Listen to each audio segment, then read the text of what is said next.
সকালে ঘুম থেকে উঠে দেখি চলে এসেছে আমার একটা পার্সেল। নমস্কার বন্ধুরা, আমি অর্পিতা মারার একটা নতুন মিনি ব্লগে আপনাদের সকলকে জানাই স্বাগত।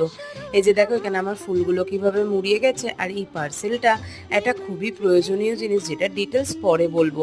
আর গ্যালারি ঘাটতে ঘাটতে কালকে একটা আগের বছর পুজোর ভিডিও পাই, আর এটা হলো আমাদের বুড়িমার পুজো। একটা আলাদাই ইমোশন কাজ করছিল জানো। আর তারপরে ব্রেকফাস্টে খেয়েছিলাম আটার লুচি, তরকারি আর ডিম পোচ। আর তারপর দেখছি বৃষ্টি হচ্ছে, আর এখন তো প্রায়ই বৃষ্টি হচ্ছে। আর এই ওয়েদারটা বেশ দারুণ লাগছে, আর এই বৃষ্টির মধ্যে মানিয়েছে গরম গরম দেশি মুরগি কষা, বেশ ভালো লাগছিল।